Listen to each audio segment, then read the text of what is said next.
I hope you are doing well. तो आज हम लोग देखिए एक यूपीएससी प्रीलिम्स 2025 के हिसाब से भी एक इम्पोर्टेंट टॉपिक पढ़ेंगे, ग्रीन हाइड्रोजन। ये सिर्फ ये आपका मतलब प्रीलिम्स में नहीं, ये आपका मेंस में भी काम आएगा। ठीक है ये टॉपिक। तो आज हम लोग देख लेते हैं ग्रीन हाइड्रोजन। तो देखिए डेफिनेशन और बेसिक कॉन्सेप्ट के बारे में पहले हम लोग पढ़ लेते हैं कि ग्रीन हाइड्रोजन अब अगर आप देखेंगे ना, ये बेसिकली क्या है। एक आपको मिलेगा ये कलरलेस होता है। ठीक है, ये कलरलेस होता है। और क्या होता है, कलरलेस को छोड़ के अगर ये ऑर्डरलेस होता है, मतलब इसका कोई आपको स्मेल भी नहीं मिलेगा। और एक क्या होता है, हाईली कॉम्बस्टेबल होता है। ठीक है, ऑर्डरलेस होता है, टेस्टलेस होता है। और एक चीज़ याद रखिएगा कि ये अगर कोई मतलब प्रीलिम्स में कोई ऐसे पॉइंट में दे दिया तो ये याद रखिएगा कि ये नॉन टॉक्सिक होता है। ठीक है, तो ये नॉन टॉक्सिक एक एलिमेंट होता है, आपको याद रखना है। तो हम लोग ये जान लिया कि बेसिक क्या होता है। और देखिए अगर ग्रीन हाइड्रोजन के बारे में बात करते हैं तो प्रोड्यूस्ड विया electrolysis of water using renewable energy solar and wind. तो ये दोनों के हिसाब से जैसे आप लोग देखिएगा अभी क्लाइमेट चेंज हो रहा है, इतना मतलब ग्लोबल वार्मिंग बढ़ रहा है। तो गवर्नमेंट या कोई भी देश हम लोग साथ मिल के क्या कोशिश कर रहे हैं कि ताकि जितना हम लोग का पॉल्यूशन कम हो। ठीक है, तो पॉल्यूशन कम होने के लिए हम लोग को ऑल्टरनेटिव भी तो कुछ चाहिए। मान लीजिए हम लोग अगर सोचेंगे कि ऐसे पेट्रोल ये सब काम यूज़ करेंगे तो उसका अल्टरनेट कुछ चाहिए, क्योंकि ट्रांसपोर्ट हम लोग नहीं रोक सकते ना। तो उस हिसाब से हम लोग को अल्टरनेटिव हिसाब से हम लोग क्या ग्रीन हाइड्रोजन का ऐसे एनर्जी रिसोर्स के हिसाब से हम लोग यूज़ कर सकते हैं। एनर्जी ग्रीन हाइड्रोजन मतलब स्टोर किया जा सकता है लॉन्ग पीरियड के लिए। ठीक है, तो इससे क्या होगा, मतलब हम लोग रिन्यूएबल सोर्स के हिसाब से इसको यूज़ कर पाएंगे। तो की डिफरेंस देख लेते हैं। जैसे आप लोग अभी ग्रीन हाइड्रोजन पढ़ रहे हैं, तो ग्रीन हाइड्रोजन को छोड़ कर के हम लोग ग्रे हाइड्रोजन भी देखते हैं। तो ग्रे हाइड्रोजन कैसे प्रोड्यूस फ्रॉम नेचुरल गैस, तो ये नेचुरल गैस जैसे मीथेन से। ठीक है, ये प्रोड्यूस हो सकता है, एमिट्स क्या करता है CO2 मतलब कार्बन डाइऑक्साइड। ब्लू हाइड्रोजन क्या होता है, uses carbon to capture on grey, uses carbon capture on grey hydrogen. तो ग्रे हाइड्रोजन में कार्बन कैप्चर होता है। और जो हम लोग अभी पढ़ रहे हैं ग्रीन हाइड्रोजन, तो ज़ीरो एमिशन ड्यूरिंग प्रोडक्शन। तो इससे देखिए यही फ़ायदा का चीज़ है कि ये ज़ीरो एमिशन करता है। ठीक है, मतलब पॉल्यूशन नहीं होता है। तो इसलिए मतलब सरकार भी सोच रहा है कैसे ग्रीन हाइड्रोजन के यूज़ ज़्यादा करें। ठीक है, तो ये एक बात हुआ। आप देखते हैं कि प्रोडक्शन प्रोसेस इसका क्या है। प्रोडक्शन प्रोसेस इसका क्या है कि इलेक्ट्रोलाइसिस, जैसे मैं पहले ही आपको बोल दिया हूँ कि इसका प्रोडक्शन प्रोसेस में इलेक्ट्रोलाइसिस होता है। तो ये क्या करता है, स्प्लिट करता है मतलब H2O को। ठीक है, इंटू हाइड्रोजन। H2O से हम लोग क्या कर रहे हैं, पहले H2 एंड O2 मतलब ऑक्सीजन को।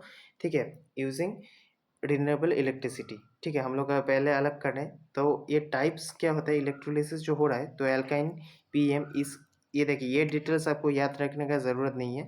ठीक है, मतलब ये एग्जाम का पर्सपेक्टिव से नहीं है, सिर्फ आप लोग ये जान लीजिए कि ये क्या करता है, splits water that is H2O into hydrogen. ठीक है, वाटर को स्प्लिट करके हाइड्रोजन ऑक्सीजन में करता है।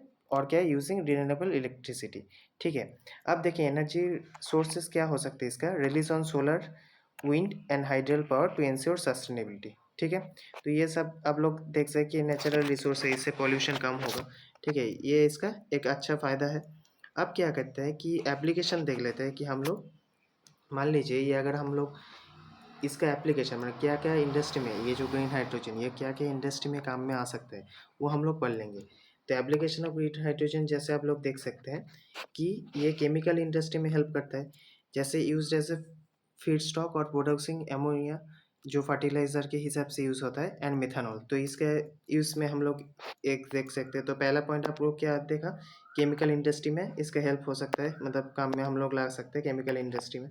फिर क्या कहते हैं, रिप्लेस कॉन्वेंशनल हाइड्रोजन जो हम लोग फॉसिल फ्यूल से मतलब प्रोड्यूस करते थे ना, उसका मतलब जगह में हम लोग ये यूज़ कर सकते हैं। तो इससे फ़ायदा क्या होगा, reducing carbon footprint and fertiliser and chemical manufacturing. तो ये जो कार्बन का जो हम लोग देखिए अल्टीमेटली हम लोग क्या कार्बन एमिशन कम करना चाह रहे हैं, तो ही इससे हो सकता है कार्बन एमिशन कम होगा। ठीक है, अब स्टील एंड मेटल इंडस्ट्री में भी ये यूज़ हो सकता है, रिप्लेस कोल। जैसे कोल से आप लोग देखेंगे इतना कार्बन एमिशंस होता है, इतना पॉल्यूशन होता है।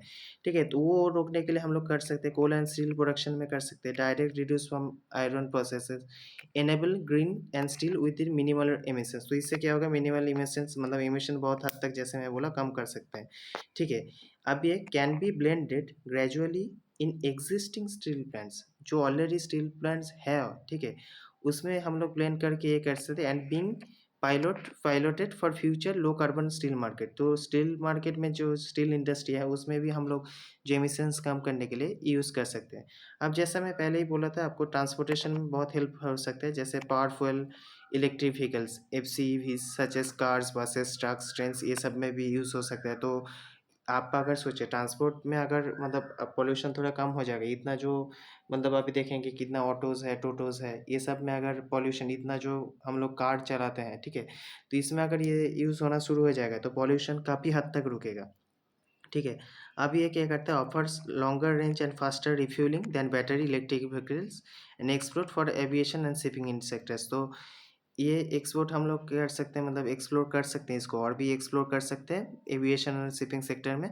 तो जैसे मतलब ये बहुत ही लॉन्ग रेंज तक हम लोग मतलब इसका यूसेज देख सकते हैं। जैसे बैटरी में बार-बार आप लोग को देखेंगे कि या रिफ्यूलिंग, तो ये क्या है मतलब ड्यूरेबिलिटी अगर देखेंगे ना, इसका ड्यूरेबिलिटी इस बहुत अच्छा है, ठीक है? एक चीज़ पढ़ ली हम लोग। अब देखिए जो क्या है कि energy storage and grid balancing, तो store surplus energy renewable energy से हाइड्रोजन। तो जो हम लोग एनर्जी जो हम लोग यूज़ कर रहे हैं उसको जो उसका सरप्लस जो ज़्यादा हो रहा है उसको हम लोग रिन्यूएबल एनर्जी की तरह एज ए हाइड्रोजन हम लोग स्टोर कर सकते हैं, which can be converted back to electricity when needed. तो बाद में जो हम लोग को मान लीजिए ये स्टोर होगा, ठीक है? मतलब बाद में जब हम लोग को लगेगा तो ये इलेक्ट्रिसिटी के फॉर्म में हम लोग फिर से ये यूज़ कर सकते हैं। समझ में आ रहा है यहाँ तक? तो अभी जैसे देखिए ये तो 4 पॉइंट हम लोग पढ़ लिए एनर्जी स्टोरेज तक। अब जो है ऑयल जो रिफाइनरीज़ होता है ना, वहाँ पर भी हम लोग यूज़ कर सकते हैं। कैसे यूज़ कर सकते हैं? जैसे देखिए आप लोग यूज़ इन, ठीक है, डिसल्फ्युराइजेशन प्रोसेस और remove sulphur from crude oil. तो क्रूड ऑयल से हम लोग सल्फर को, ठीक है, क्रूड ऑयल से आप लोग याद करेंगे सल्फर को हम लोग अगर डिसल्फ्युराइजेशन करें, सल्फर को अलग करना चाहते हैं तो इसमें ये यूज़ हो सकता है, ठीक है? Substituting green hydrogen for conventional hydrogen, जो हम लोग कन्वेंशनल हाइड्रोजन जो नॉर्मल यूज़ करते हैं, कट्स एमिशन इन रिफाइनिंग ऑपरेशंस। तो एमिशंस को रिफाइनिंग ऑपरेशन जो हम लोग रिफाइन करते हैं ना, तो रिफाइन इंडस्ट्री में ये जो पॉल्यूशन को कम करने के लिए ये हम लोग यूज़ कर सकते हैं। और पावर जनरेशन में यूज़ कैसे कर सकते हैं? Can be combusted in gas turbines, ठीक है? गैस टर्बाइन्स एलोन और मिक्स्ड विद नेचुरल गैस के साथ भी हम लोग कर सकते हैं, और मतलब सिर्फ उसको लेके भी कर सकते हैं टू जनरेट इलेक्ट्रिसिटी जनरेट करने के लिए, reducing reliance on the fossil fuels, ठीक है? तो अब क्या है, ये आप लोग समझ गए कि can be combusted gas turbines to generate electricity generate कर सकते हैं। इससे क्या होगा, रिड्यूस रिलीज फॉसिल फ्यूल्स के ऊपर हम लोग जैसे अब पूरा डिपेंडेंट है ना, तो वो डिपेंडेंट हम लोग जो डिपेंडेंसी है फॉसिल फ्यूल्स के ऊपर वो हम लोग कम कर सकते हैं। अब देखिए रेसिडेंशियल एंड कॉमर्शियल यूज़ कैसे कर सकते हैं। जैसे ये देखिए घर में मान लीजिए कुकिंग के लिए आप लोग यूज़ कर सकते हैं, ठीक है? हीटिंग के लिए इलेक्ट्रिसिटी जनरेशन, बिल्डिंग्स भी हाइड्रोजन फ्यूल सेल, तो हाइड्रोजन फ्यूल सेल्स के थ्रू से आप इसका भी यूज़ कर सकते हैं, ठीक है? एक हम लोग देख लिए। और क्या है, potential for blending natural gas, तो हम लोग natural gas in pipelines to lower the carbon footprint domestic. तो डोमेस्टिक यूज़ में जैसे आप मान लीजिए बहुत सारी जगह में आप लोग देखेंगे जो चिमनी से एमिशंस होता है, ठीक है? जैसे कोयले का चूल्हा होता है वहाँ पर कोई कुकिंग करता है, अभी भी बहुत सारे गाँव में आप लोग देखेंगे ये बहुत सारा यूज़ होता है। तो इसका जो डोमेस्टिक यूज़ में जो एमिशंस होता है उसको भी हम लोग एमिशंस को लो करने के लिए ये कर सकते हैं, ठीक है?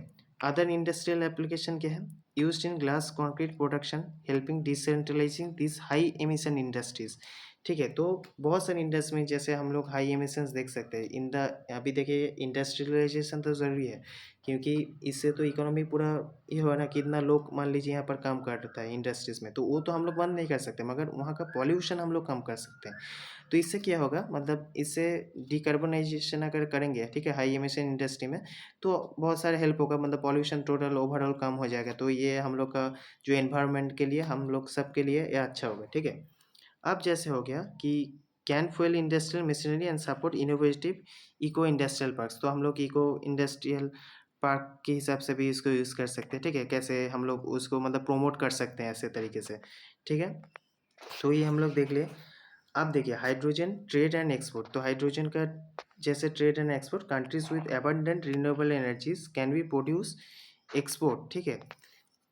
Countries with abundant renewable resources can produce and export green hydrogen, creating new economic opportunities. तो देखिए अगर ये नया प्रोसेस हम लोग स्टार्ट करेंगे तो इससे क्या होगा, इससे बहुत सारे लोग को जॉब भी मिलेगा, ठीक है, तो नया एक इकोनॉमिक एक अपॉर्चुनिटीज भी मिलेगा, ठीक है, ये होगा। अब green hydrogen that's a central to decarbonisation hard to abate sector supporting the green transition enabling sustainable industrial growth. तो इससे क्या होगा, सस्टेनेबल डेवलपमेंट भी होगा, मतलब इंडस्ट्रियल का ग्रोथ भी होगा, पॉल्यूशन भी कम होगा, ठीक है, बहुत सारा ये पॉजिटिव मतलब साइड्स है इसका, ठीक है। अब देखिए ऑब्जेक्टिव्स क्या है इसका, टू मेक जो नेशनल ग्रीन हाइड्रोजन इसके जैसे ग्रीन हाइड्रोजन को मतलब प्रमोट करने के लिए कुछ कुछ मतलब हम लोग का गवर्नमेंट भी कुछ कुछ ऐसे स्टेप्स लिए हैं, ठीक है, जैसे ये इंपॉर्टेंट है, याद रखिएगा, नेशनल ग्रीन हाइड्रोजन मिशंस, ठीक है, ये याद रखिएगा। तो इसका ऑब्जेक्टिव क्या है, to make India global hub for green hydrogen production. तो इंडिया को एक ग्लोबल हब बनाना ग्रीन हाइड्रोजन के लिए, यूज़ एंड एक्सपोर्ट, इसका यूज़ करने के लिए प्रोडक्शन करना, यूज़ करना एंड एक्सपोर्ट भी कर सके, ताकि हम लोग का मतलब इकोनॉमी भी इससे अच्छा हो सके, ठीक है। अब इसका टारगेट है 2030 तक। अब क्या बोला है, प्रोडक्शन इसका करेंगे 5 million metric ton per year, renewable capacity इसका कितना होगा 125 गीगावाट एडिशन, ठीक है। एमिशन रिडक्शन कितना होगा 50 MMT पर ईयर। ये कुछ कुछ फैक्ट्स है, आप लोग याद कर सकते हैं अगर मेंस में लिखना है, ठीक है। इकोनॉमिक इम्पैक्ट क्या होगा, 1 lakh crore saved for fossil fuels imports, ठीक है। तो हम लोग जो इतना फॉसिल फ्यूल्स इंपोर्ट करते हैं ना, मतलब हम लोग का यूजेज के लिए, देश के मतलब यूज़ करने के लिए, वो जो इतना देखिए 1 लाख करोड़ सेव होगा इससे, अगर हम लोग ग्रीन हाइड्रोजन को यूज़ करेंगे। और सबसे बड़ा बात क्या होगा, जैसे मैं बोला इकोनॉमी डेवलपमेंट होगा, 6 लाख जॉब्स क्रिएट होगा, ठीक है। तो ये याद रखिएगा। अब स्ट्रैटेजिक इंटरवेंशंस क्या है, तो हम लोग को क्या क्या करना है, इंसेंटिव्स देना होगा, ठीक है, ताकि मतलब लोगों मतलब मैन्युफैक्चरर्स जो है मतलब नया इंडस्ट्रीज़ को, ताकि मतलब देखिए कुछ कुछ नया स्टार्ट करने से पहले बहुत लोग सोचते हैं कि कैसा होगा ये होगा, ठीक है। तो ये इसको करने के लिए डोमेस्टिक इलेक्ट्रोलाइजर मैन्युफैक्चरिंग के लिए हम लोग इसको इलेक्ट्रोलाइजर मैन्युफैक्चरिंग के लिए हम लोग इंसेंटिवाइज कर सकते हैं, प्रमोट कर सकते हैं, देखिए research and develop pilot projects कुछ हम लोग की, ताकि हम लोग देख सकें कि अल्टीमेटली जब हम लोग मार्केट में पूरा लाएंगे तब इसका मतलब ठीक से चल पा रहा है या नहीं, ठीक है। इसके लिए पायलट प्रोजेक्ट्स हम लोग स्टार्ट कर सकते हैं, ठीक है। तो यहाँ तक आपको समझ में आया होगा। अब देख रहे हैं तो कुछ एडवांटेजेस क्या है, ठीक है। तो एडवांटेजेस क्या है, डिकार्बोनाइजेशन, तो पहले ये तो आप सभी को पता है, तो हम लोग का मेन मिशन जो है डी कार्बन एमिशंस कम करना, ऑब्वियसली डिकार्बोनाइजेशन होगा। तो ये क्या कर रहा है, रिप्लेस करके फॉसिल फ्यूल्स को, ठीक है। तो ये मैं पहले ही बोला था, एनर्जी सेक्टर में रिड्यूस डिपेंडेंसी, तो एनर्जी जैसे ऑयल गैस का डिपेंडेंसी ये कम करेगा, ठीक है। तो ये क्या करे, और एक एडवांटेज स्टोरेज, जब मैं पहले बोला था कि स्टोरेज एक्सेस जो रिन्यूएबल एनर्जी उसको हम लोग बाद में मतलब यूज़ कर सकते हैं, ठीक है, उस हिसाब से होगा। तो इसका वर्सेटिलिटी क्या है, can be converted into green ammonia and methanol, तो ग्रीन एमोनिया एंड मिथेनॉल इससे मतलब बन सकते हैं, ठीक है। तो ये एक है। और देखिए इसका चैलेंजेस भी है, जैसे हम लोग बोले कि इतना दिन तक बोला है कि क्या क्या मतलब एडवांटेज है, ये क्या क्या एप्लीकेशन हम लोग कैसे इसको यूज़ कर सकते हैं, उस हिसाब से कुछ चैलेंजिंग मतलब चैलेंजेस भी फेस करना पड़ता है। जैसे देखिए ये हाई कॉस्ट है, जैसे electrolysis and renewable energy infrastructure require significant investment. तो आप अगर ये बनाने चाहेंगे मान लीजिए ग्रीन हाइड्रोजन को, तो इसका प्रोडक्शन कॉस्ट ठीक है ज़्यादा है, इसके बनाने के लिए जो इंफ्रास्ट्रक्चर है ना, मतलब जो इंफ्रास्ट्रक्चर हम लोग को बनाना पड़ेगा इसके लिए बहुत मतलब ज़्यादा इन्वेस्टमेंट चाहिए, ठीक है। तो इन्वेस्टमेंट सिग्निफिकेंट मतलब बहुत ज़्यादा आपको इन्वेस्टमेंट चाहिए, ये एक पॉइंट हुआ। अब देखिए सेफ्टी रिस्क भी है, हाइड्रोजन इज हाईली फ्लेमेबल, ठीक है, इससे मतलब आग लग सकता है, बहुत ही फ्लेमेबल है, ठीक है। फ्लेमेबल मतलब आग लग सकता है, रिक्वायरिंग स्ट्रिक्ट सेफ्टी प्रोटोकॉल्स, अगर ठीक से प्रोटोकॉल सेफ नहीं होगा, ठीक है, तो इससे प्रॉब्लम हो जाएगा। इंफ्रास्ट्रक्चर गैप्स क्या है, lack of pipeline storage facilities and refuelling stations, तो इसके लिए बहुत सारे रिफ्यूलिंग जैसा एक्स्ट्रा जो हम लोग से करेंगे रिफ्यूलिंग स्टेशंस बनाना पड़ेगा, ठीक है। तो ये आप याद रखिएगा। और रिसेंट डेवलपमेंट क्या है, recent development green hydrogen certification scheme एक लॉन्च किया है, इंश्योर क्रेडिबल प्रोडक्शन, ताकि क्रेडिबिलिटी बजाय मतलब हम लोग साथ में लेके चल सके, स्टैंडर्ड और boost export, global partnership India collaboration with hydrogen council and EU, तो यूरोपियन यूनियन के साथ हम लोग टेक ट्रांसफ़र के लिए ये हम लोग किए हैं, ठीक है। तो पार्टनरशिप ग्लोबल पार्टनरशिप भी हम लोग देख सकते हैं, ठीक है। आई होप यहाँ तक आपको समझ में आया। और जो चैनल नया है मैं प्लीज़ बोलूँगा इसको सपोर्ट कीजिए, जैसे मैं बाकी प्लेटफॉर्म में पढ़ाता था तब आप सपोर्ट किए थे, ठीक है। तो यहाँ पर भी सपोर्ट कीजिए ताकि मैं नया वीडियो ला सकता हूँ। चैनल को प्लीज़ थोड़ा सब्सक्राइब कीजिए और शेयर कर दीजिए। Thank you everyone, thank you.